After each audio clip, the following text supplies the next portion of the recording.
Hello, everybody. We'll just give it till about 10:35 my time, about 7 more minutes to let people get joined, and then we'll get started. Ned, if you want to chime in, I will make sure that you're up and running.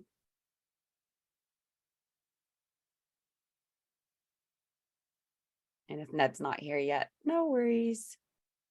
I'm going to mute for about 5 minutes.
Good morning, afternoon, and evening, everybody.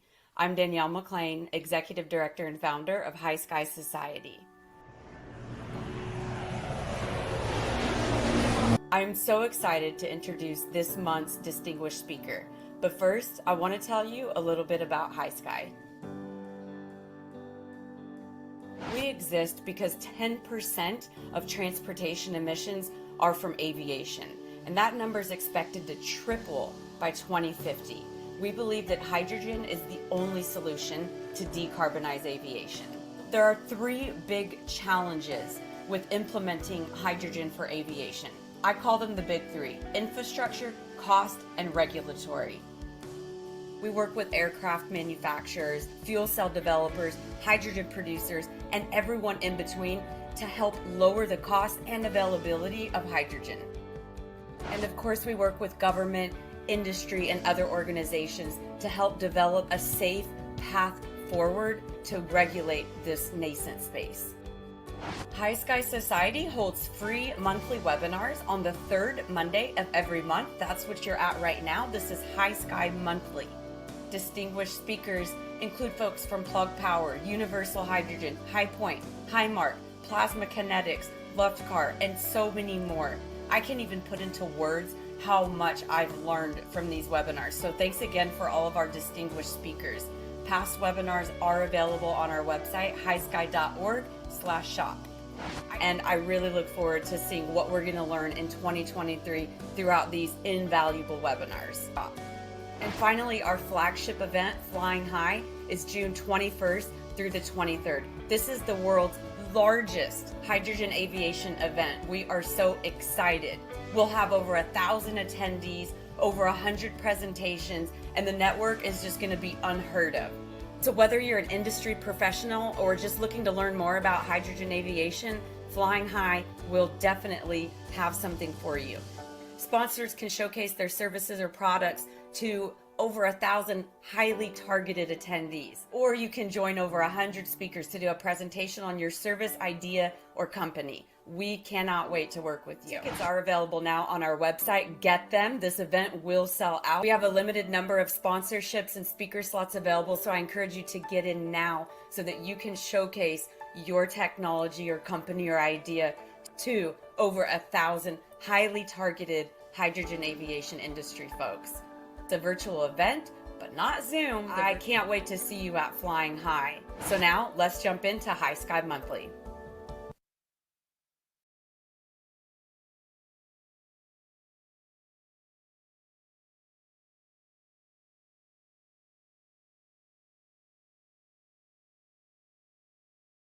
Happy New Year, everybody, and happy MLK Day.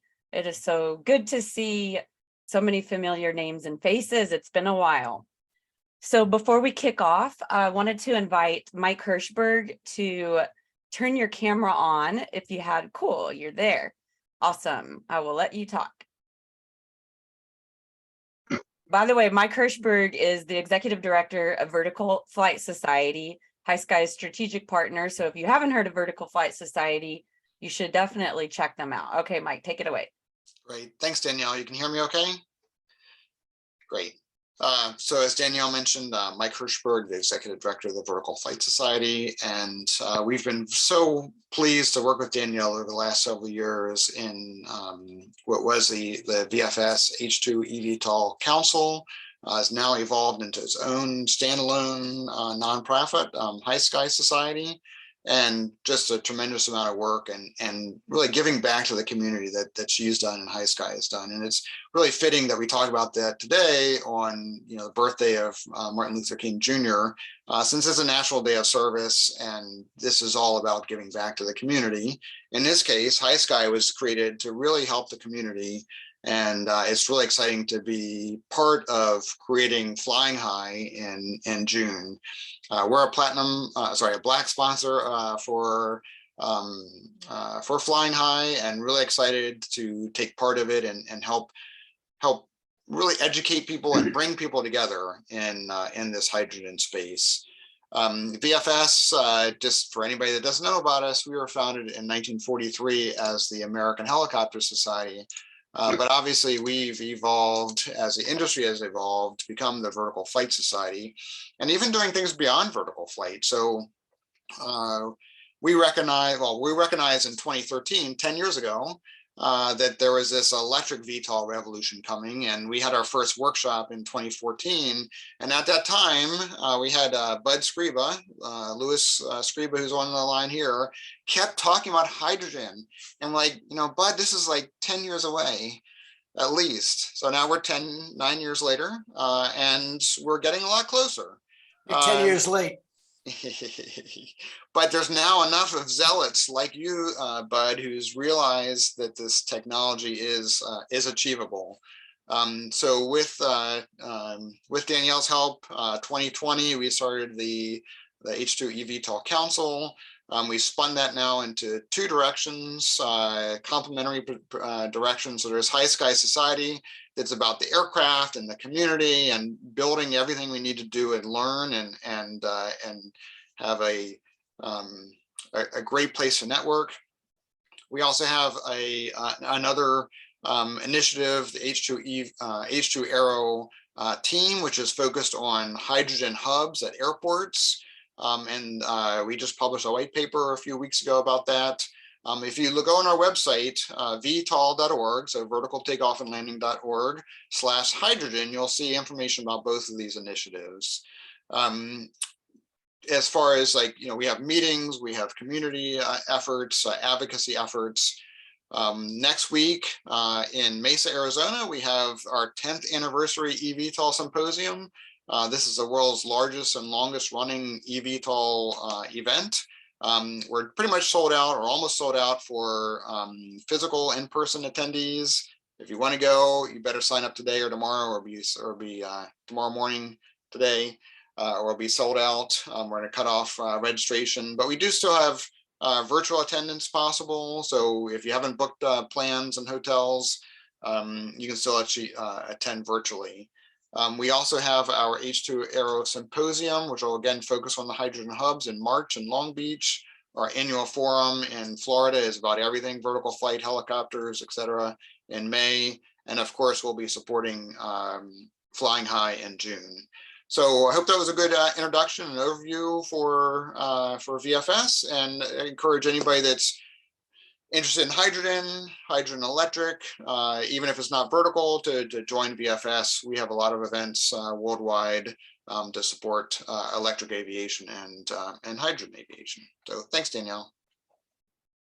Thanks so much, Mike. And I'm so glad that you said Bud's name. I don't remember who it was, but about a week ago, somebody asked me, Bud, what your official name was, and I could not find it. So it's Lewis. So now we know.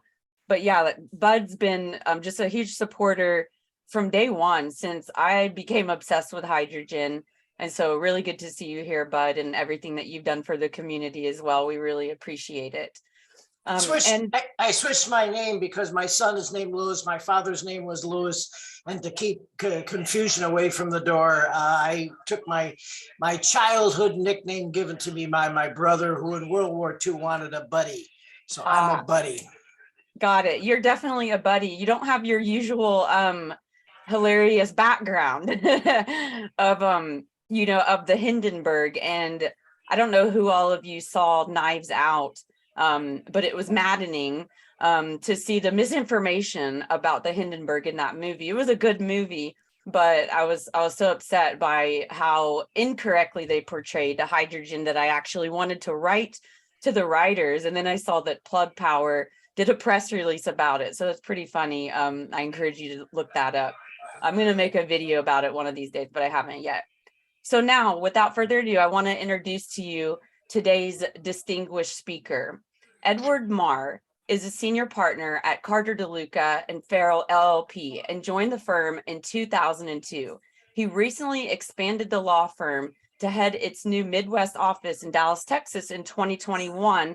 And Ned, we're going to get coffee one of these days. We're now in the same city. Mr. Marr has expertise in all phases of U.S. and international patent, trademark, trade secret, and copyright prosecution, and advises clients who are primarily involved in building complex IP portfolios in the electromechanical, mechanical arts, bioengineering, aerospace, software design, IoT, and control systems. Over the past 27 years, Mr. Meagher has been actively involved in securing the IP rights of U.S. and foreign businesses on a global scale via the day-to-day management of large patent portfolios, the commercial launch of company products, the licensing of IP assets, the negotiation of research and development agreements, the preparation of freedom to operate and validity, opinions, and conducting due diligence for M&A purposes. Mr. Meagher's keen interest in science and mechanical engineering led him to pursue a BS in applied physics from Providence College and a BSME in applied physics and mechanical engineering from Columbia University. His love for aviation led him to earn his private pilot's license in 1989 during his senior year at college. After working as a consulting engineer for several years, Mr. Meagher simultaneously pursued a career in law at night, knowing that the patent field offered opportunities to leverage his unique scientific know-how. Mr. Meagher went on to earn his JD from Touro College Jacob D. Fauschberg Law Center in 1996. In 2020 to the present, Mr. Meagher became a trustee at Malloy College Energia program and was guest lecturer at Biodesign Israel in 2020. And I just want to add a personal note that I actually tried to hire Mr. Meagher and his firm a couple of years ago, and I couldn't because there was a non-compete. And I don't know if they can talk about that, of who all they've done IP for, but I'm so excited to have Mr. Meagher, Ned, here today. For those of us that are in this IP space and entrepreneurial world, it is so difficult to find people that are experts in patent, but also understand the complexities of what we work on. So he's truly a gem and a rare find, and I'm just so excited to have him here. So I will ask that everybody mute themselves. And without further ado, I would like to present to you Mr. Ned Meagher. And Ned, I will make you a co-host. Just give me 1 sec. All right, I'm going to put my video on so everybody can see me for 1 sec. And you don't have to see me the whole time. Let's see if I can get my video going. Oh, I cannot start video for some reason. Not allowing me to start the video. All right, let me just share the screen. You're not going to be able to see me for some reason. My camera. Oh, I got to turn my camera off. Hold on.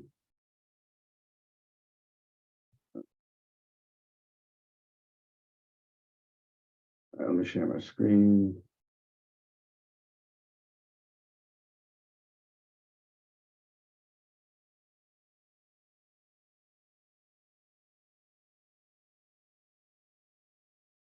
Can you guys see my screen? Yes. Yep. Perfect. All right. So we're all good.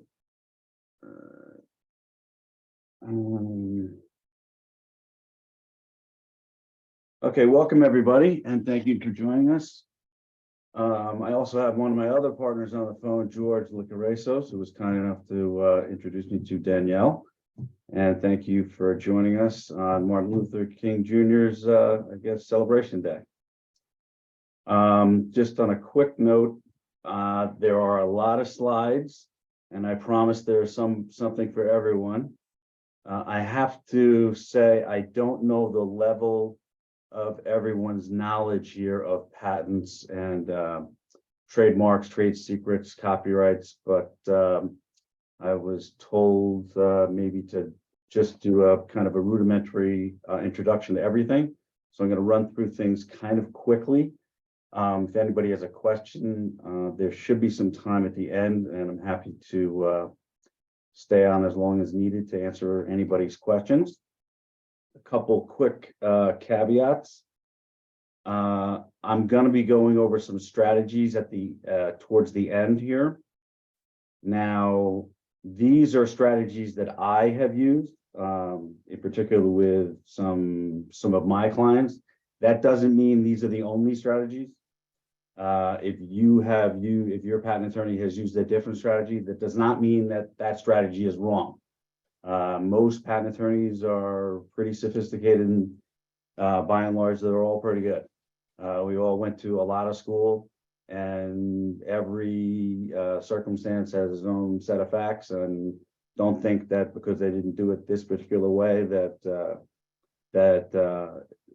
it's wrong. So this was a particular client that I utilized this particular strategy for the particular reason. There are a lot of different ways that you can go about utilizing the various mechanisms at the U.S. Patent and Trademark Office or the other patent offices throughout the world. There are, every country has its own mechanism for obtaining patent protection, and depending on what year, each patent office in each country changes its laws, so things can change. So it depends on what year, in what country, and when you did it. So things could have changed. Then towards the end, I'm going to go into a little bit about hydrogen and why, just a basic understanding of hydrogen in case somebody on the phone, on the call, doesn't have an understanding of hydrogen. I don't know what level people's understanding of hydrogen is and why it's important. And then the areas of increased activity and where I see the areas of opportunity, where there might be some areas of possible areas of advancement where if people are inclined, they may want to, there might be areas where somebody could look to create invention or investment, where you might look to either do some research, if somebody's inclined to do some research, and where I think there's going to be growth, and where people are going to have to solve problems in the hydrogen industry, or hydrogen is not really going to get off the ground, and it's not going to solve the problems that need to be solved. So here we go. We're going to dive into it. So what are the basic 4 pillars of intellectual property? You have copyrights, trade secrets, trademarks, and patents. Those are general 4 areas of intellectual property. So the term intellectual property covers those 4 areas in general. So what is intellectual property in general? Intellectual property is a business asset. So it's a intangible asset. Think of it as just like a house, but it's an asset that's intangible. But it has, just like a house, it can be sold, it can be assigned, it can be mortgaged, it can be transferred, it can be leveraged, you can borrow against it, you can do anything you do with a house, you can do with intellectual property. So if you think of it in those terms, you can, it's pretty easy to understand. So what else does it do? It builds, it can, like as far as a trademark, it can build awareness and loyalty to customers. It can give you a competitive edge. You can sue for infringement or theft, or you can partner with large companies, and you can grow. And it certainly drives innovation, and it can certainly create jobs. So if you have a brilliant idea, think of some Microsoft or Apple when they came up with the iPad or the iPhone. That certainly drove innovation and created jobs, and Apple grew to one of the biggest companies in the world. It enables small startup companies or growing companies to get investment from banks and enter new markets and grow market share.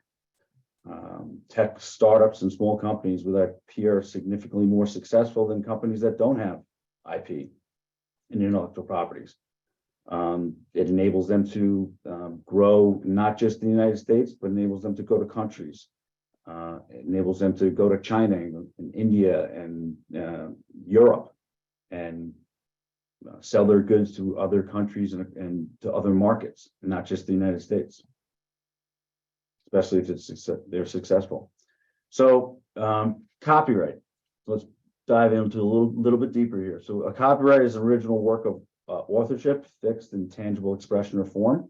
A CD, a book, cloud, anything that's put onto a canvas or into an expressible form is considered a copyright. Where would you see this as far as in the aviation market? Where would you might see this in the software, source code or object code? In aviation might apply to guidance systems or control systems or hydroelectric fuel cell software. It can certainly have advantages over patents. Instead of trying to patent something which takes a longer time to get a patent, certainly much longer to get a software patent, it can be easier to prove infringement over a patent. You have to prove two things with respect to a copyright versus a patent. You have to prove access and substantial similarity between the two works. Those are two things you need to prove in order to get the infringement versus a patent. It's a little more complicated. The burden can shift to the defendant once you prove the access and substantial similarity. And the damage awards can be based on statutory damages per infringement. So, for example, if you get an award of, say, and damages can be up to $150,000, by the way, per infringement, and it can be statutory. So each infringement can be multiplied by, typically not $150,000, but let's say it's $20,000 per infringement. Each item can be multiplied by $20,000, or down from something like a CD.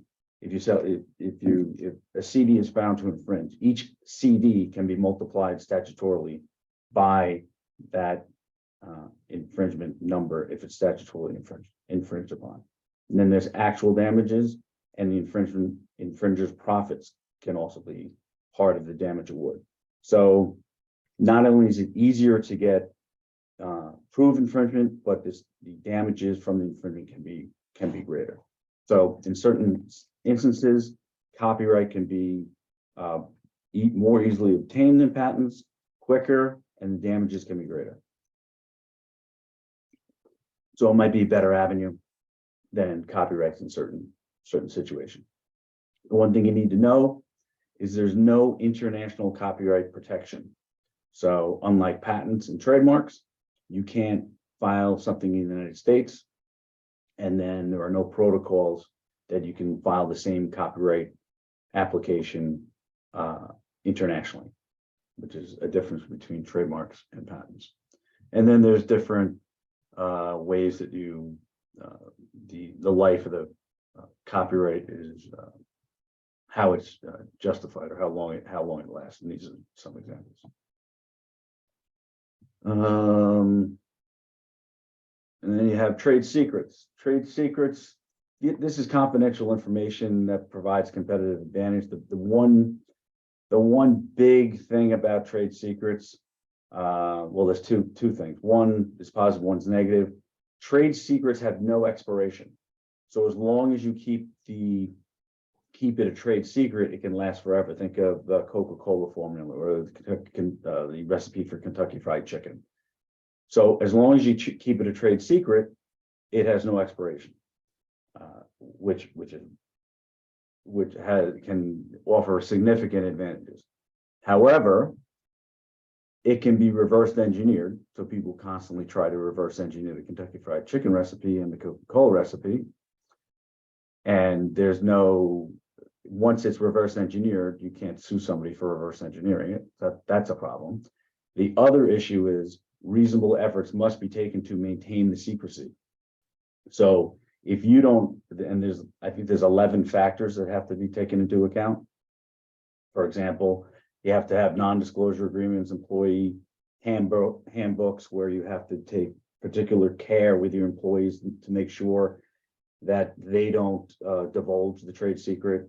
Only certain number of company employees may have access, and also access to the trade secret, and all sorts of mechanisms have to be kept in place and carefully controlled in order to maintain the trade secret. Now, how does this apply to aviation and in many of the people on this call? Well, last year, Boeing failed to convince an appeals court to reconsider the revival of a claim, and it exposed the company to a $100 million damage award for misappropriating some of its trade secrets. GE Aviation there was a Chinese national who was sentenced to 20 years for stealing trade secrets from multiple US aviation and aerospace companies.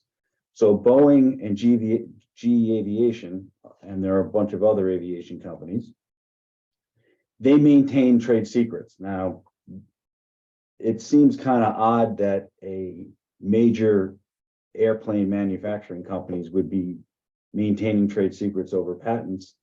But if you think about it, if they have a particular airplane engine fan technology and they can keep that technology trade secret for 30 or 40 years versus the expiration of a patent is 20 years, it would be in their best interest to keep that secret from other competitors and maybe the Chinese or maybe other nations for longer than 20 years. So it lasts longer.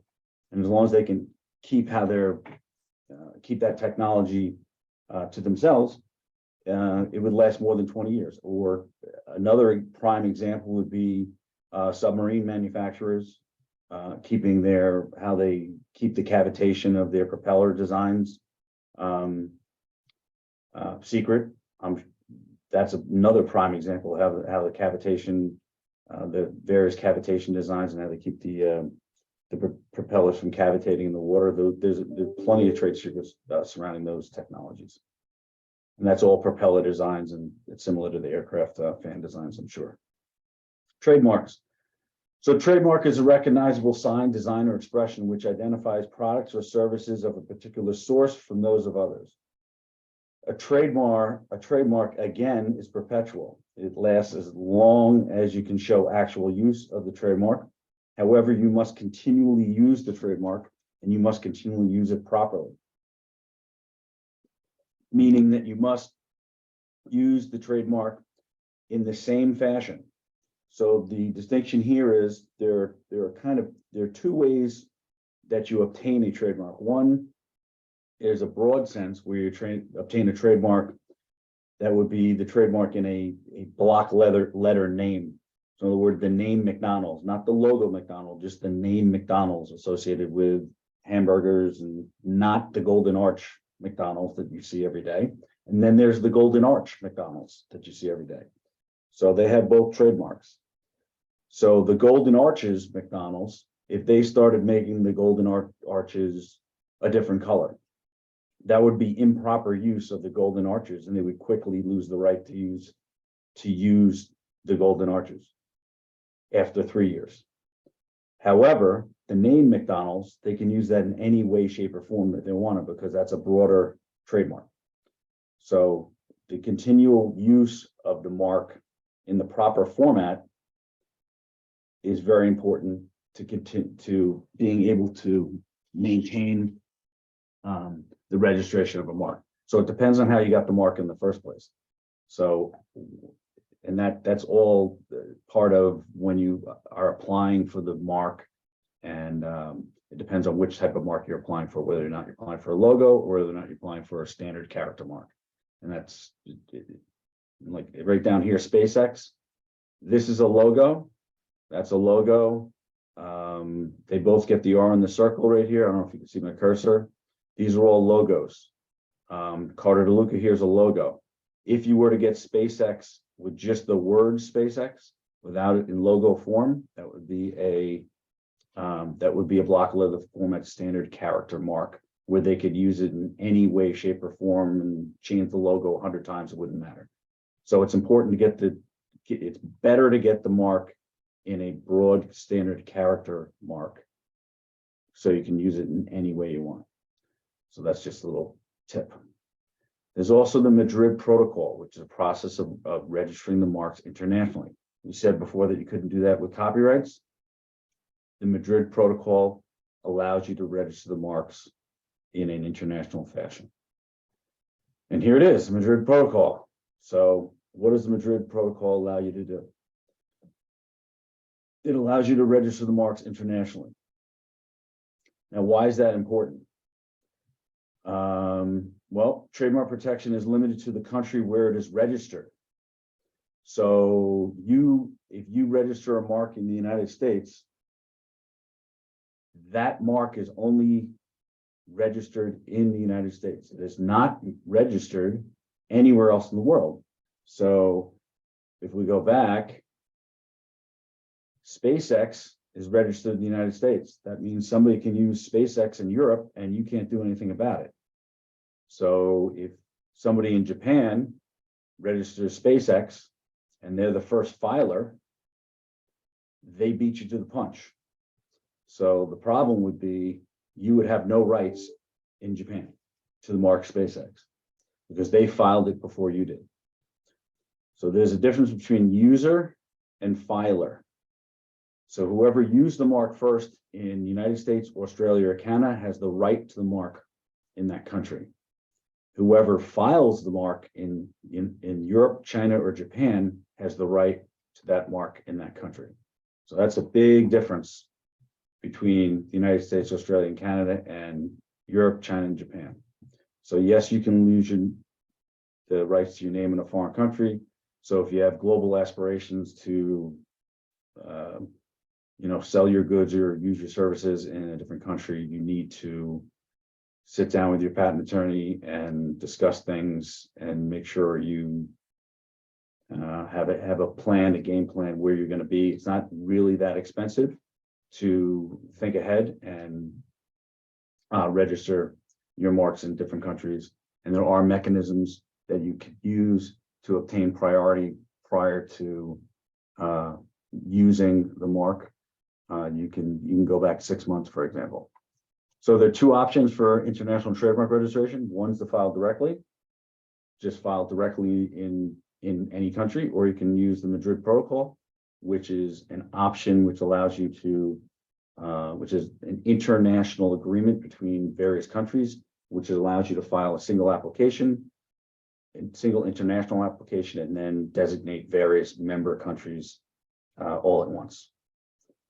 So the process is quite simple with the Madrid Protocol. You file one international application, you pick a receiving office, and then you file, you pick which member countries you want to file, which receiving offices you want to,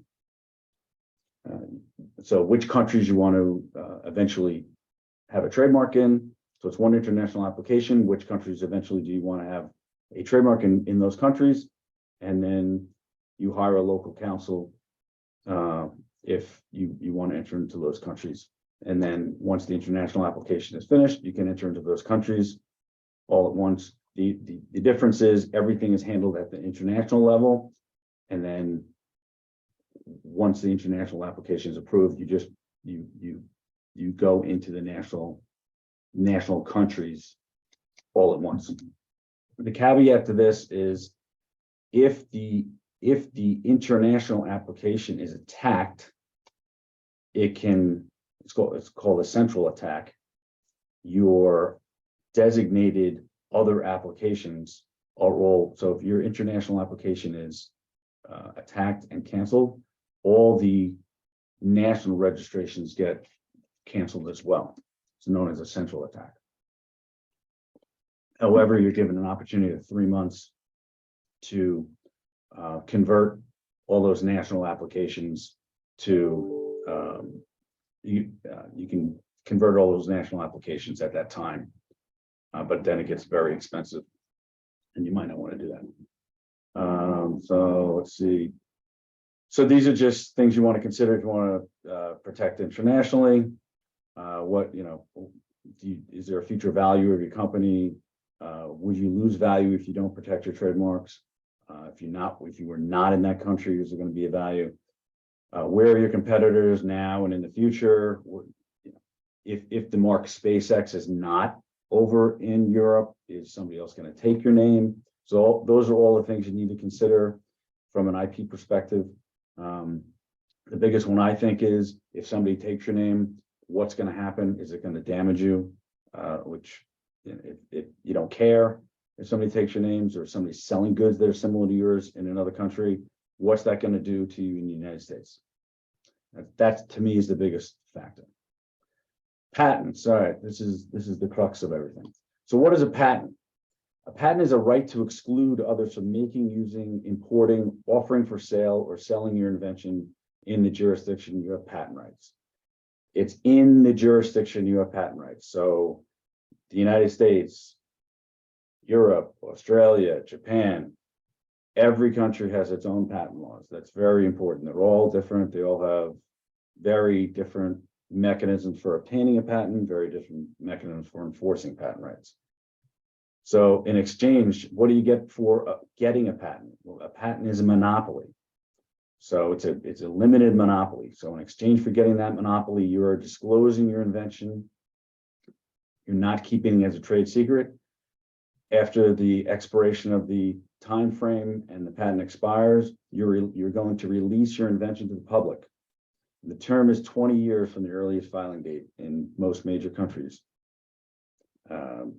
due to the patent harmonization. There's basically 3 types of patents. Some argue 4, but basically a method patent is a utility patent. So there's a utility, which is a functionality, has some function or utilitarian aspect to it. There's a design patent, which is the aesthetic or ornamental aspect or appearance of something. And there's a plant patent. This is the crux of patents that basically nobody gets. And I have this conversation with clients constantly. And every time somebody comes to my office and for a first consultation, this is the biggest problem. A patent does not give you the right to make your invention. I'm going to repeat that. A patent does not give you the right to make your invention. So when somebody comes to the office and says, I have a patent and why can't I make my product? That's not what a patent does. A patent gives you a right to exclude others from making your patent. So a patent is a shield, not a sword. So just because you have a patent doesn't mean you can make your product. Okay, so there's a million examples to that, but in order to make your product, you need to do what's called a freedom to operate investigation or a right to use investigation to make sure you're not infringing somebody else's pre-existing rights that you might be infringing, or they might have a claim to something in your product that you're about to launch. There's a whole nother discussion that I can go into about this, and it's a whole nother slideshow, but just trust me, a patent doesn't give you the right to make your invention. So what can be patent? Ideas, concepts, discovery, scientific theories, study practices, organizational, operational sequences, mathematical methods, and aesthetic creational forms. What's excluded? Laws of nature, natural phenomenon, abstract ideas.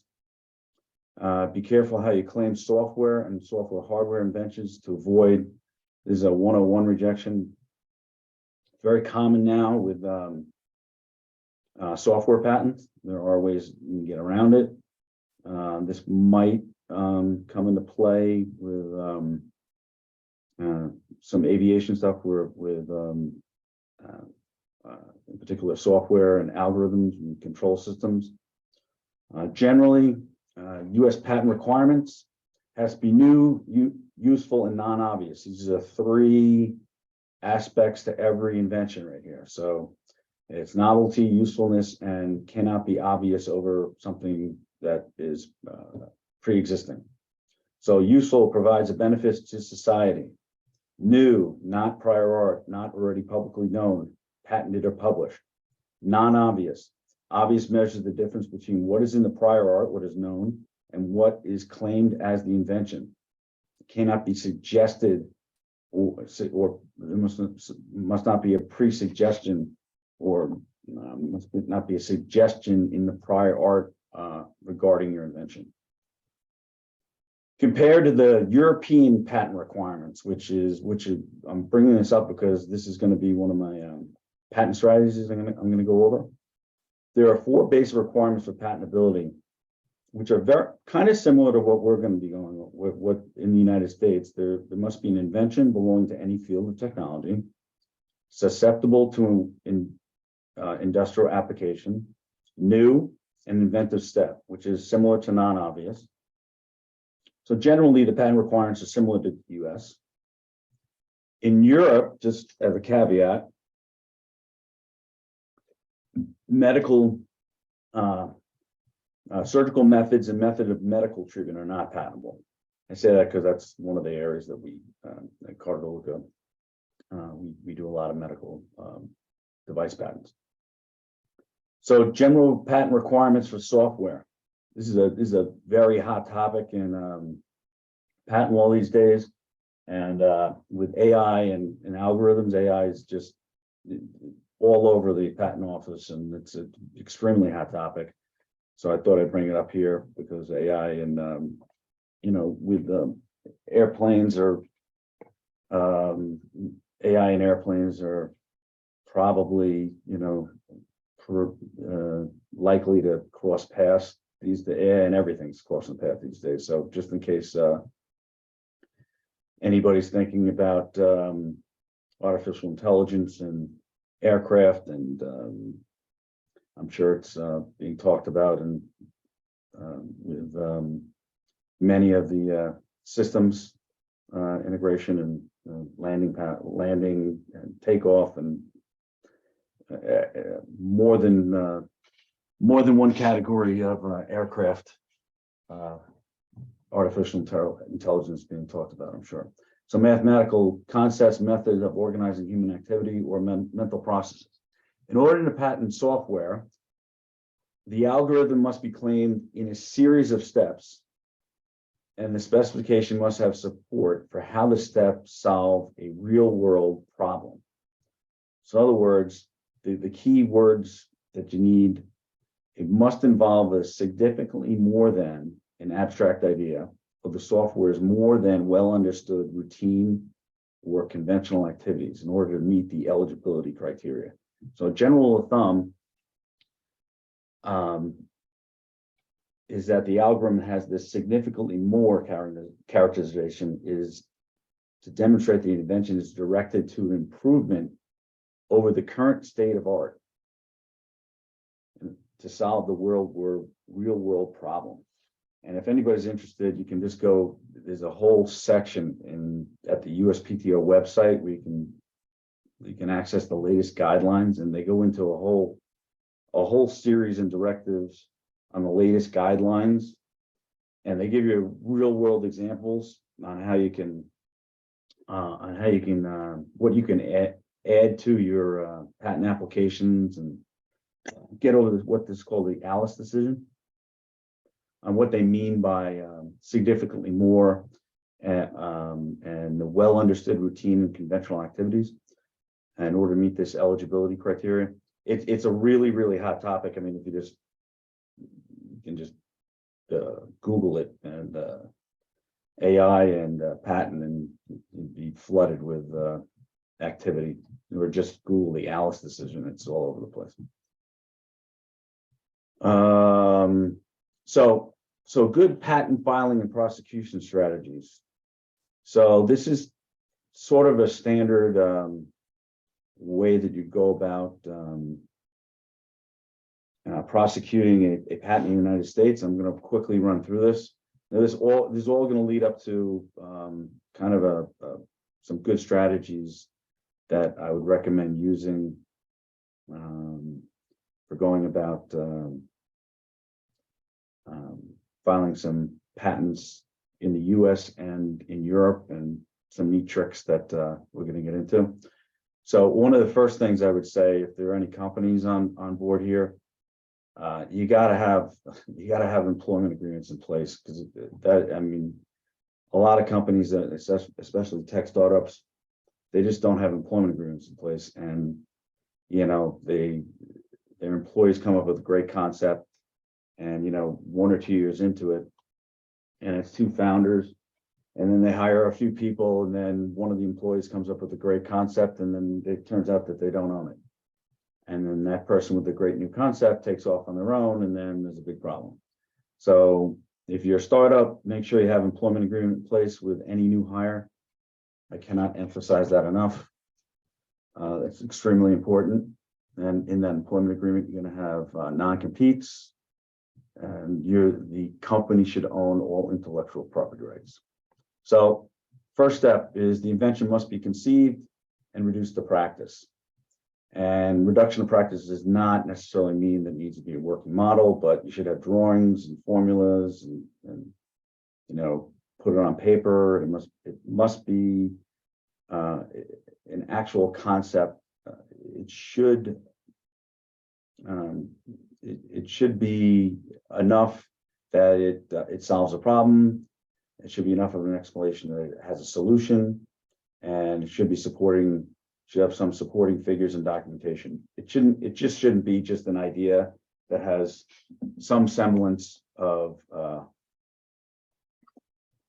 on a scrap of piece of paper with, on a scrap of piece of paper, and then it doesn't really have a solution. That's not going to do anything, because it's never going to, at the end of the day, whichever challenge is not going to hold up in court. So it should have a problem solution approach. Then you can do a patentability search. So it's optional. Most companies do it. I think it's a good idea. You don't necessarily have to do it, but it does help. And it enables you, and it especially enables the patent attorney to get a good idea what the art is, so they can better define the invention. As a general rule, Europe does not require any disclosure of relevant prior art. The US does.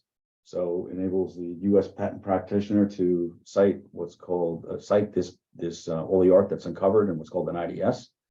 So, and because we have a duty of disclosure to cite information, Europe does not. So we wouldn't need to do that in Europe. The third step would be, we're going to get into this later, you're going to file a provisional application, which is optional. You can either file a provisional or go right into the non-provisional. So a provisional is an informal application. The only thing it really does is it enables you to get a priority date, which in some circumstances is beneficial, because if you're going to publish something, or you're gonna, you want to make sure you establish priority, or you want to make sure that you get an early invention date, and you're building your research, and you're constantly improving it. It's going to be a year-long process, and you're going to be constantly building or improving this prototype over the course of the next year. You can file a series of provisionals over the course of the year, and then tie them all together in a single non-provisional application, which would be the next step. And this is all informal. They're very cheap. And it never gets published. It doesn't get reviewed at the patent office. It can get published if there's a request at 18 months. So it's kind of a misnomer, but somebody would have to request this, and only if the non-provisional is filed could this get published, but that's a whole nother story. So then the fourth step would be to file this non-provisional application, which is the formal actual patent application, which has the pretty drawings and the claims at the end of it. So once that's filed, then and we'll walk through this a little later, but an IDS is then filed, and you can, at the same time, you can file direct filings in the US and any national application that you want to file in another country, or optionally you can file a PCT application, which I'm going to go into a little later, which is part of the strategies. Then there's the patent prosecution, which in somewhere between 2 and 5 years, you're going to get a response from the US Patent Office or the National Patent Office, and they're going to send you an office action setting apart why it's not patentable. And it's like a mini lawsuit. You're going to go back and forth with the various offices about whether or not you believe it's patentable, and argue back and forth, and eventually the patent's going to be allowed. Then there's going to be a grant, and then there's maintenance fees that have to be paid along the way at 3.5 years, 7.5 years, and 11.5 years. They get gradually more expensive as you go along. The most important thing in this whole process is the word alive. A good patent strategy, the most important patent strategy, if you're building a patent portfolio, is to keep the patent alive, is key to a good patent portfolio.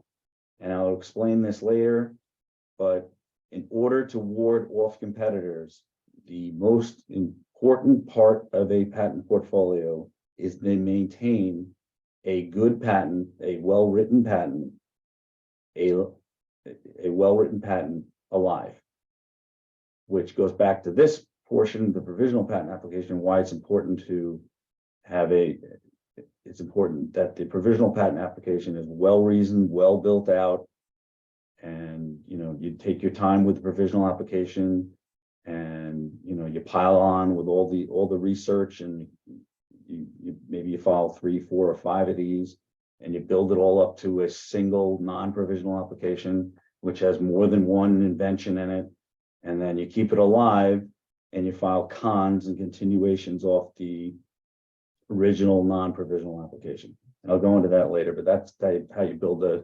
robust patent portfolio and you ward off competitors. I'll go into that a little later. So here's what I just explained, just in graphical form, where you have the prior art search, the idea, provisional, regular, PCT, publication. This is just in graphical form and expires after 20 years. Here are your advantages of the provisional patent application. Nothing different that I said here. It's just low cost. It allows you to get to the patent office quickly. It's only available in the US. You can't file provisional applications anywhere but the US. It also allows you to put patent pending on something. So you can, if you have a product out there, you can put patent pending on a potentially covered product, and it's good business deterrent to put patent pending on something if the product's already out there, and obviously it has to be covered by the product. Patent has to cover the product. There are limitations on provisional patent applications. It is a very ripe area for litigation challenges. So it's one of the first things litigators look for. They like I said, at that 18-month period, if there was a non-provisional filed, they will request the provisional application to make sure that the provisional application covered the material that you're claiming, so that at some point during the process, at some point, the priority that you're claiming, that material was in the provisional. So they want to make sure that provisional dates are accurate. So that's why it's important to the benefit of that priority date is accurate and it goes back to the correct date. So you just have to make sure that your priority dates are properly cataloged. In the US, care must be taken to include any and all details.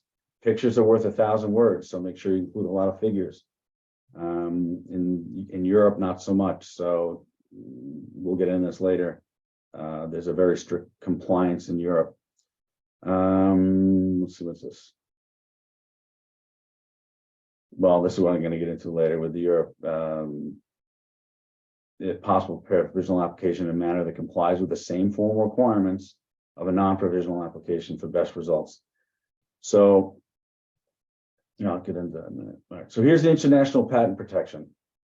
So this is the patent cooperation treaty. This is what we were referring to before. So at this point right here, you have the option of filing after the provisional is filed. Right here, you have the option of filing a regular patent application or a PCT application. Okay. So what is the difference between a PCT application? Well, the only difference theoretically is that it's the same application, it's just a different filing fee. Okay, if done right. So the PCT application allows you to file, it's an international application.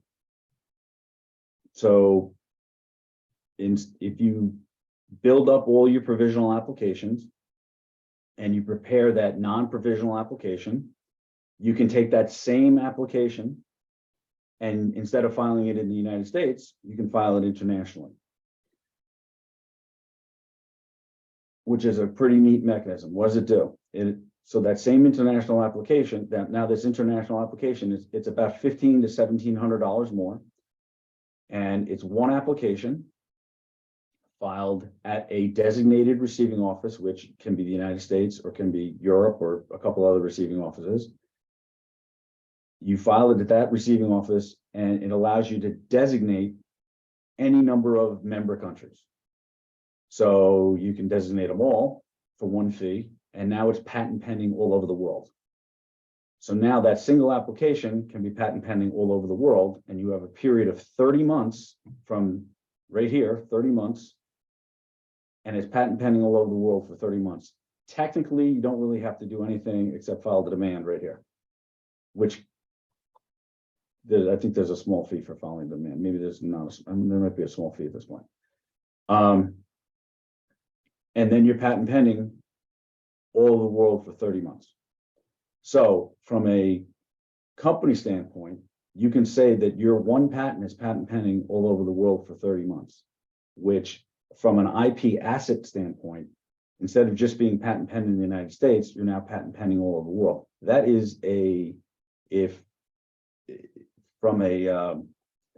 as an asset, that has a times X potential, especially if you're being looked at by a suitor or there's merger and acquisition potential, and the technology is revolutionary technology. Now that asset is 100-fold as far as value is concerned, because that company taking you over or that likes the technology can now potentially file that one application and have protection all over the world. And you don't have to do anything other than right here, you paid one filing fee, which is, like I said, $1,700. You don't have to do anything until this time frame, anything else except maybe file a demand right here, which I think is only maybe $1,000 more. So that is a huge benefit compared to just filing in the United States. So what else does that do? So at this PCT filing stage, you now have the benefit of moving this application forward unencumbered all the way to this until this international search report issues.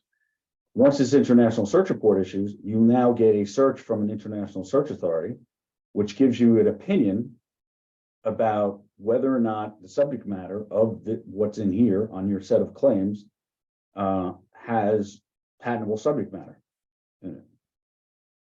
So now, at this particular time, right before the demand, you have an opportunity to amend your claims before you're entering to the national stage,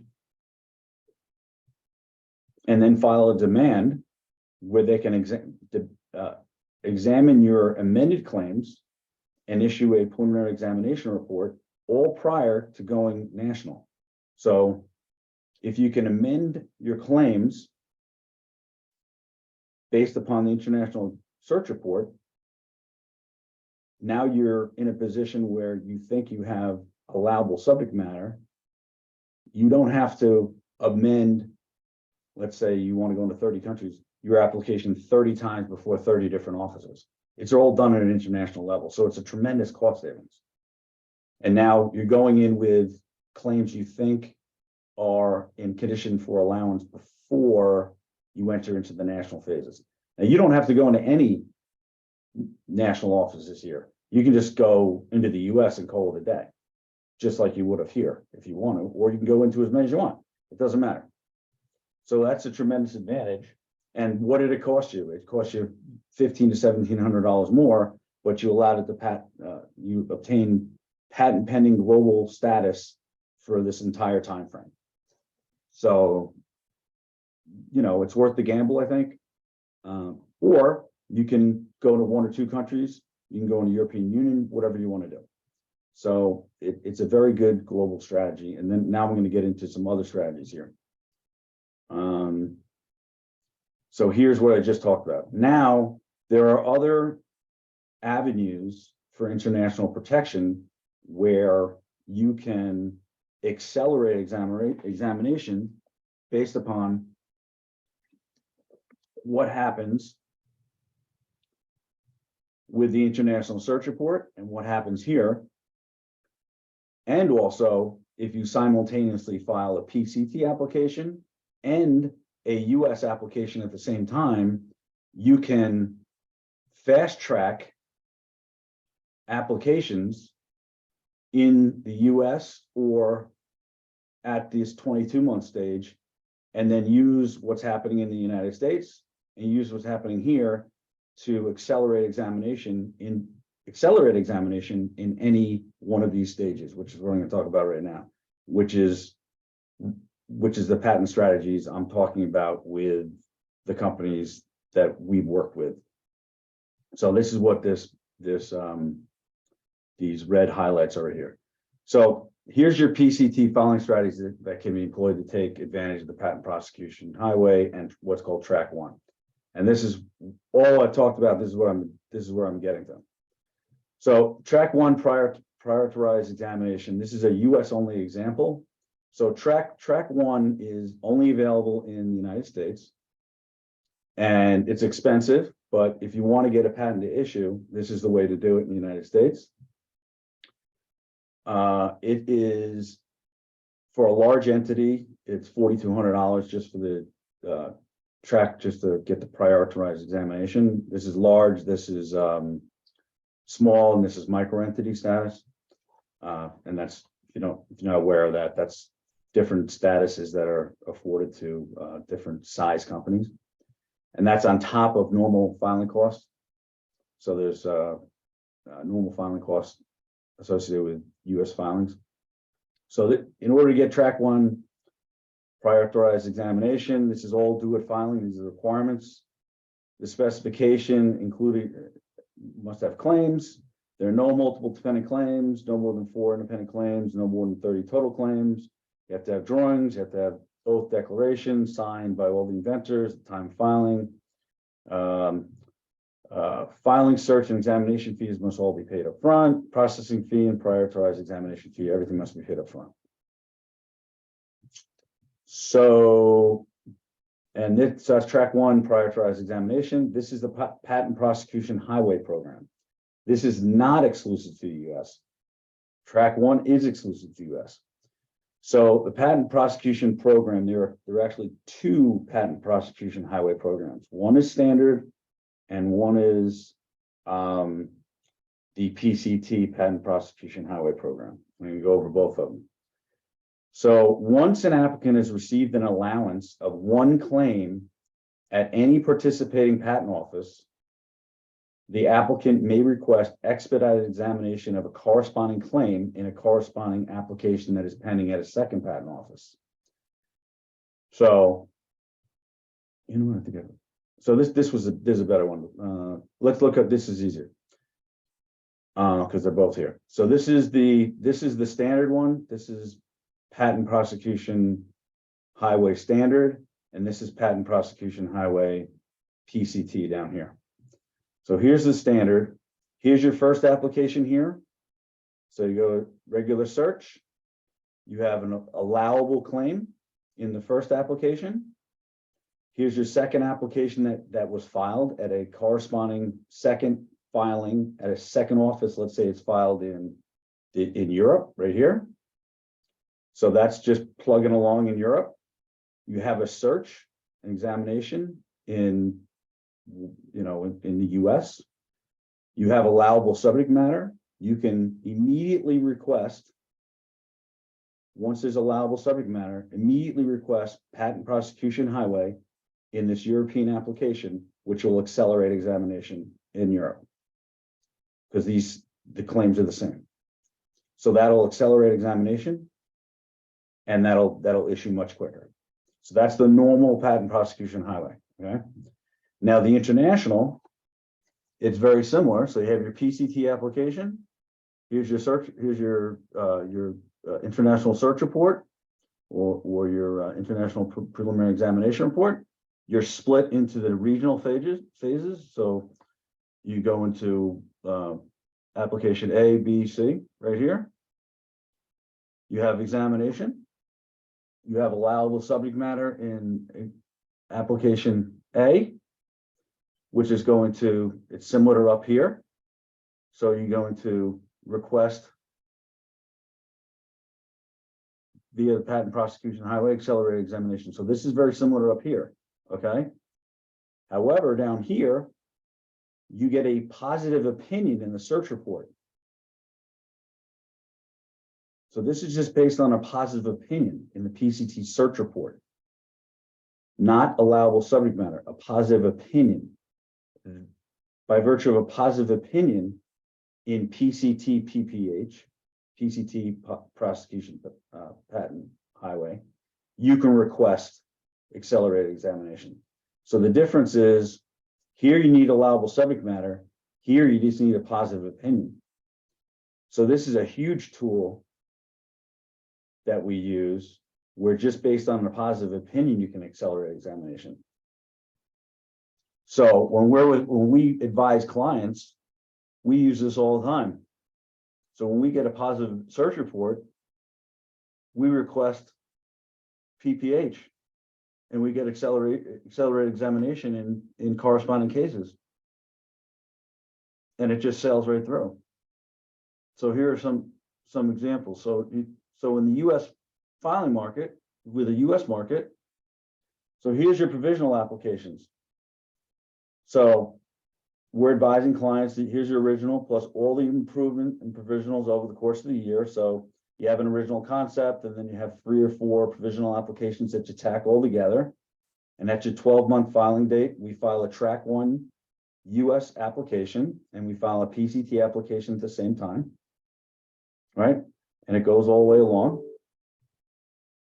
And we're walking along. So at the same time, we'll offer it offers the following benefits.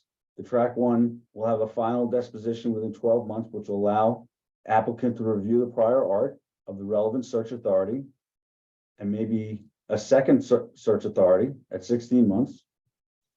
If the track 1 case is allowed, we can use the PPH to accelerate examination internationally at the second patent office. If it's not allowed in the track 1 case, we can amend the claims to focus on different subject matter. At the demand, which is here, at the 22 months, file the 20 months, and the second searching authority examines and issues an opinion on the allowability of the next claim, we can use the PPH again. And then at the 30 or 31 month date, which is right here, sometimes it's 30, sometimes it's 31, depending on the country. Applicant can strategically plan continuation applications to cover various embodiments in the original application, claiming priority back to the filing date. So here's the key. It's always imperative to maintain key company applications alive with cons and divs to ward off competitors. So you keep on inventing, be your own competitor and design around your own patents. So that goes all the way back to here. So with this provisional application, you have a bunch of pros here. So with this track 1 application, you can only, each application that you're going to file can only have 1 set of claims, 1 invention at a time. You might have 10 inventions in there. You can only prosecute 1 invention at a time. So once the final disposition of 1 case, you have all these other inventions in here. So you keep filing cons and divs, right? But in the US, you have your application alive. If somebody comes out 5-10 years from now, and your competitor comes out with a product, the advantage in the US is you can take your application that's still alive, and you can, now I can craft claims on his product, okay? So you can put the product I can put the person's product on my desk, and as long as it's covered in the 4 corners of that specification, I can try and craft claims to cover that product. That's a huge advantage in the US. We do that all the time. That's 50% of my job, is to try and cover competitors' products. That is a big advantage in the US. Now as far as Europe is concerned, that is a big problem in Europe. So it's the same scenario, right? So provisional applications plus all the improvement filings. So you have a meeting with R&D and Patent Council. Here's the difference right here. So in Europe, you have to prepare detailed claim sets on all these provisional applications right here. So I have to be a genie and prepare as many claim sets as I can possibly come up with on all these different inventions. And I have to craft claim sets, as many as I can think of. File a PC application. I have to include claim sets in the specification, not actual claims. I only put one claim in the back of the patent because we can only claim one patent at a time, but I have to include actual claim sets in the spec, because in Europe, you have to have specificity of claim support, meaning that later on, when I try and craft divisional patent applications in Europe, and I have to file divisional applications, every divisional application has to have claim support. So if I don't have claim support, I go back here, if I don't have claim support, which are these other claims that I put in there, and specific claim support, it's going to get bounced. So the only way to do that is to be a genie and try and figure out in advance what my competitors are going to come up with later on down the line. It's the only way to do it. There is a little leeway, a little more leeway these days, because in March of 22, the European Patent Office updated its guidelines to loosen certain definitions of terms, but they're getting a little better. But in Europe, it is extremely difficult to make amendments and to get divisional applications allowed if you don't have exact claim support for your additional claims. So it becomes very, very difficult in Europe to target competitors. So just bear that in mind. You can use this very similar strategies, but here's the key difference. Divisional claims cannot be broader than the original.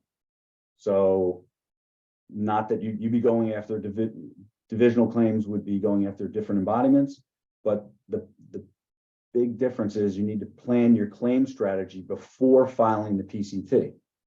So you have to know what your competitor is going to do in the future, which I don't know how you're going to do that, but that's a big problem. And that's the big difference between Europe and the United States, because the United States you have much more leeway, because as long as it's in the four corners of the specification, you can craft additional claims. And like I said, pictures are worth 1,000 words, what I said back then. Generally, general idea, involve your patent attorney early, draft claims that protect existing and future markets, consider fast track examination and PPH, identify key events that will trigger patent deadlines, public disclosure, release dates, sales, offer for sale, align IP strategy with business objectives, work together with marketing and your business people, and develop an IP budget and account for growth, defensive IP, new breakthroughs, and maintenance fees. Don't forget about maintenance fees. It's the first thing accountants want to scratch is maintenance fees, which screws, you got to keep patents alive. So remember that. All right. So what's so great about hydrogen? The hydrogen color rainbow is expanding. So you have your blue, green, gray, all these lovely colors of hydrogen. The big ones, the blue and green, are being talked about today mostly. Turquoise is the new one. That's being talked about a lot these days. Gray, obviously, gray being derived from natural gas. I guess is most common production method today, I would imagine. I guess the cheapest today is most easily obtainable. So green, I commonly derived via electrolysis of water, using electricity to separate water and hydrogen. It's, I guess, the green because it's the greenest. Gray, created from natural gas or methane using steam to reform without capturing greenhouse gases. Blue, mainly from natural gas, using process called steam reforming. So green is considered the cleanest option, but is cost prohibitive. Why hydrogen? Hydrogen improves local air quality, water vapor as a byproduct. Eventually, low carbon footprint, if made via green or clean pathways, may have equivalent range to gas per refuel. Hydrogen fuel cells can be used to power supplement electric vehicles, cars, and aircraft. Major obstacles: low energy density, must be stored in bigger tanks at high pressure and low temperatures. Cost infrastructure required to produce or extract. Cost of transportation, distribution, handling, and storage of hydrogen, highly inflammable and explosive. Obstacles and issues create opportunity for invention. That's where we come in, right? So I got this from a lecture I was at the University of Houston in December. So according to Dr. Powell, who he's an expert in his field, he's fascinating to talk to. And he got this from the Hydrogen Council that he believes in the next 10, 15 years, 20 years, that the cost of green energy is going to really come down along with blue energy, and obtaining gray hydrogen is going to go up. I guess I'm not 100% sure why. Maybe we're going to be depleting the natural gas resources. And then the challenges facing aviation with introduction of hydrogen. It's going to require vehicles and vehicle components. They're going to need to be redesigned to accommodate hydrogen fuel and hydroelectric systems. Hydrogen production needs to be made cleaner and more efficient. Improved transportation, handling, and storage solutions for hydrogen, which require high volume, high pressure, and low temperatures due to the highly reactive, inflammable nature of hydrogen. Support grid for the distribution, transport, handling, storage of hydrogen for aircraft and vehicles. Areas of increasing activity. Due to the aforementioned challenges, the following areas are seeing a large increase in intellectual property development and protection. Hydrogen-powered vehicles, hydrogen propulsion, hydrogen engines, hydroelectric powertrains, and hydrogen fuel cells, etc. Hydrogen production methods: green, blue, and new promising shades: turquoise, which gives off solid hydrogen as a byproduct by the splitting methane. Evidently requires much less energy than splitting a water molecule, and it's relatively less expensive. It's being touted as a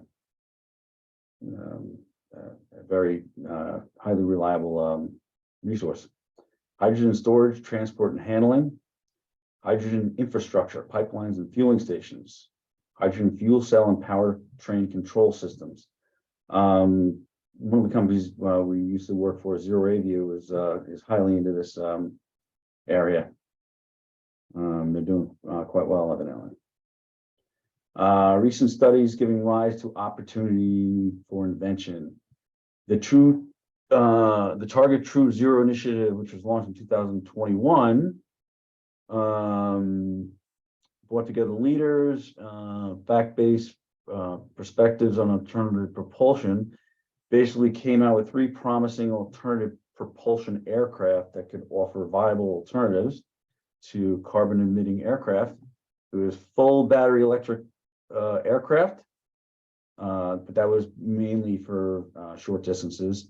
Hydrogen used to supplement with fuel cells for mid-range, and fully direct combustion hydrogen aircraft. And the results were pretty interesting. And this is what it came out with. So they wanted to see what the full impact was, taking everything into effect. So this graph kind of did the full impact study over what the full climate impact would be. I guess over I think they based on a 100-year basis. And down here you see that this was the minimum impact it would have, and then the maximum potential impact that each of these technologies would have. And you see the total impact, full climate impact, if left on, would have fossil jet fuel base case.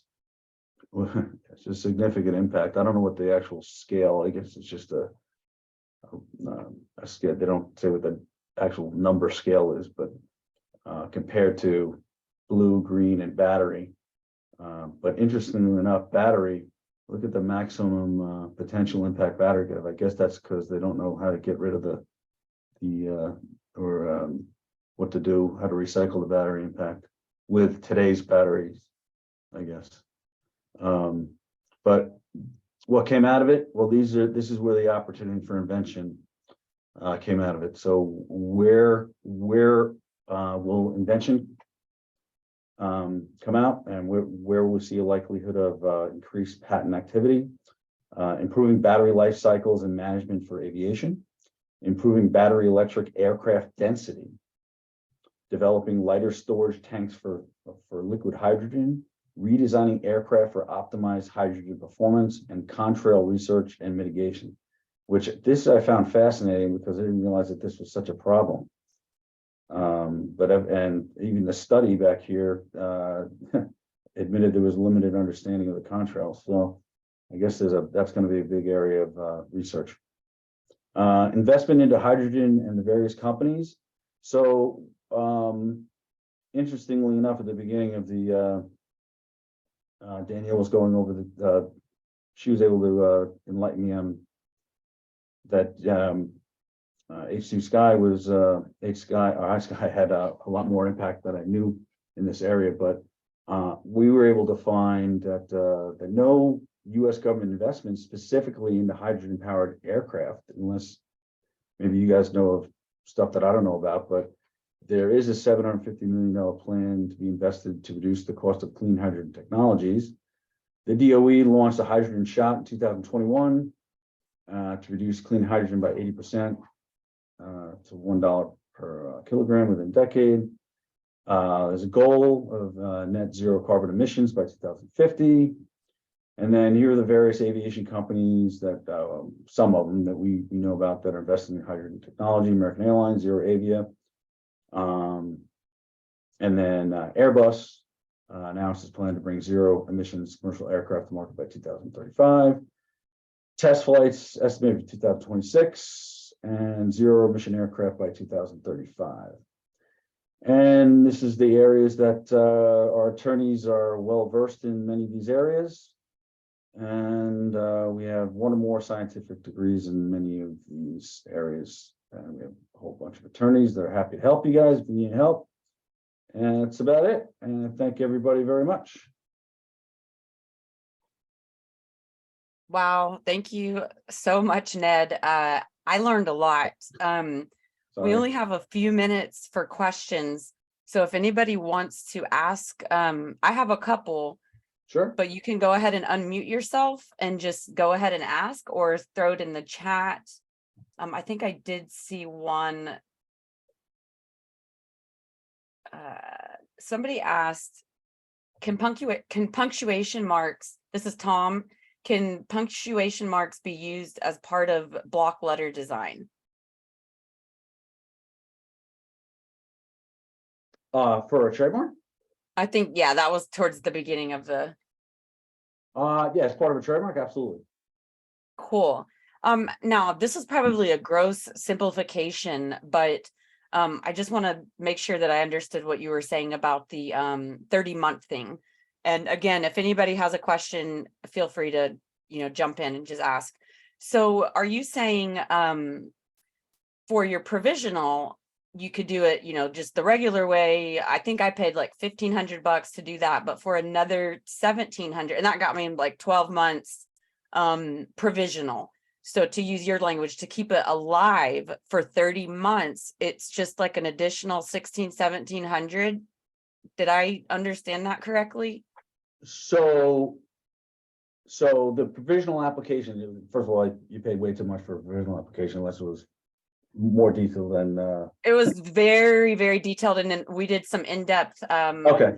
All right. patent So it was writing. more like It was a- mostly patent more- writing and some future predicting as okay. becoming a genie. All right, it depends on what it looks like.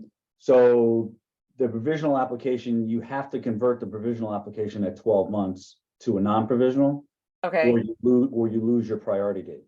okay, that's what we did. Right, so then at that point, you have to file a PCT application in order to get to the 30-month date.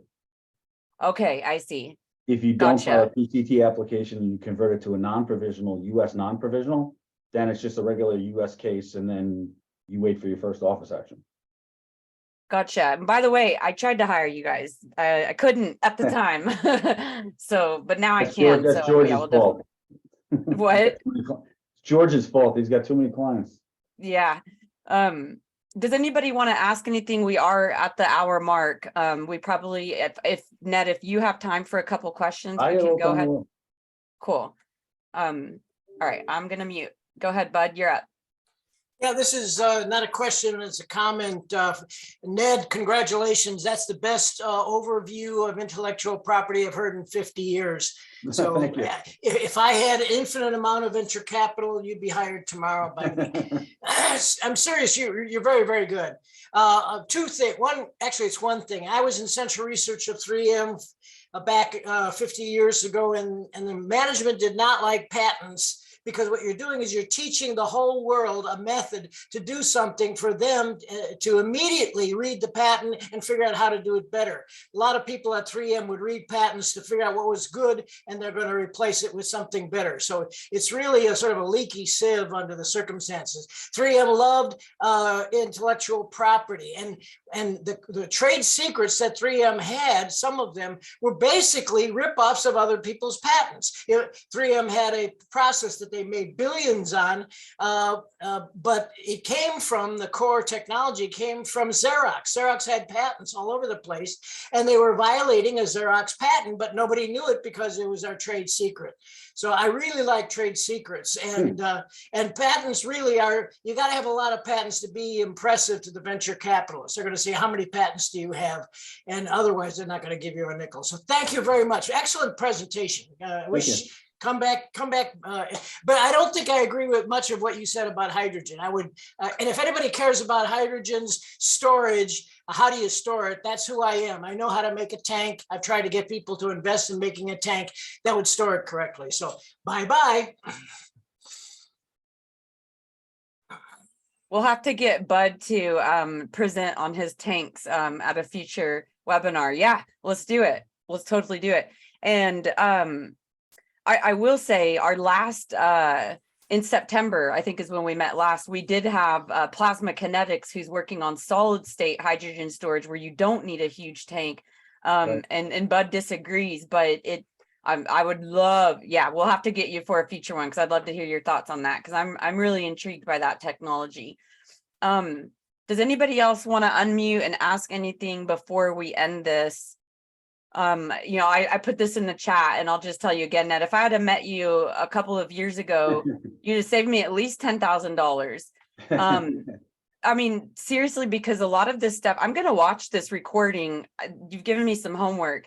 I've never had it explained. Those charts were invaluable, just had it explained all the way through. So when I was doing my provisionals, I was basically limited to how many questions I could ask about. And I'm an engineer. I like to understand, why are we doing this? How does this work? But I'm being billed by the hour. So thank you so much for giving us that thorough explanation, because that literally, I mean, I can't tell you how much money I spent asking an attorney that I was being billed, you know, by the hour. Why are we doing it this way? Why are we doing it that way? So yeah, I'm going to be rewatching this several times. It was super, super valuable. And if nobody else has anything, I think we will let our guest go and get back to his busy life with hydrogen and making this all a reality. Thanks again so much, everybody. Going once, going twice, any takers? All right, happy MLK Day. Everybody. Thanks, everybody. I'll see you again in a month. Don't forget to register for Flying High. Thanks again, Ned and George. Okay. Bye-bye. Bye.